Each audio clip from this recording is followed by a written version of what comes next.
આજ તો યાર હું કહું તમને એટલો કંટાળી ગયો છું, કપડો ને બપડો બધું પલળી ગયું છે. આવી રીતે નહીં પહેલાથી બતાવું છું. હેલો ગાઈઝ, આપણે હવારમાં નીકળી જઈએ છીએ હેડતા, ચમ કે બાઇક કે એક્ટિવા લઈને જવાય નહીં, વરસાદ હવારનો ચાલુ છે. પછી આપણને આવી જાય છે ગાડી લેવા, આપણે ગાડી બેન નીકળી જઈએ છીએ દુકાન જવા માટે.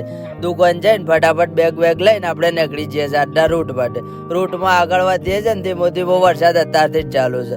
પછી થોડા આગળ વધીએ છીએ તો વરસાદ ફૂલ થાય છે. વરસાદ ફૂલ થાય છે તો બી આપણે ઊભા રહેતા નહીં, આપણે નીકળી જઈએ છીએ આગળ. વરસાદ એટલો બધો ફૂલ થઈ જાય છે, કોઈ દેખાવું નામુમકિન થઈ જાય છે. પછી તો બી આપણે આગળ વધી જઈએ છીએ. આગળ વધીએ છીએ એટલે એકદમથી વરસાદ બંધ થઈ જાય છે. મસ્ત નજારો જોઈને આપણે આવી જઈએ છીએ આપણી મંજિલ પર. મંજિલ પર આવીને થોડો ઘણો માલ ઉતારીને આપણે જતા રહીએ છીએ આગળ.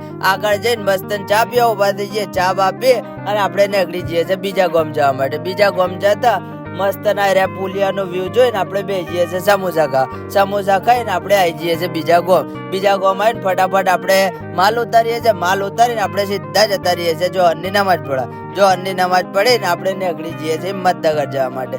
હિંમતનગર જતા પહેલા આપણે આવી જઈએ છીએ સીએનજી પંપ. સીએનજી પંપ આવીને ગેસ પુરાઈ દઈએ છીએ. ગેસ પુરાઈને આપણે નીકળીએ જઈએ છીએ આગળ નીકળતા મળી જાય છે જોરદાર વરસાદ. આ વરસાદના કારણે હું એટલો હેરાન થયો છું, એ બધું તમને બીજા ભાગમાં બતાય. બીજો વ્લોગ આવે છે આપણો, એટલે ફટાફટ આ વિડીયોમાં લાઈક કમેન્ટ એટલા બધા કરી દો, પેલો વ્લોગ ફટાફટ તૈયાર થઈ જાય. હું તમને બધાને બતાવી દઉં કે હું ચમ કંટાળ્યો હતો.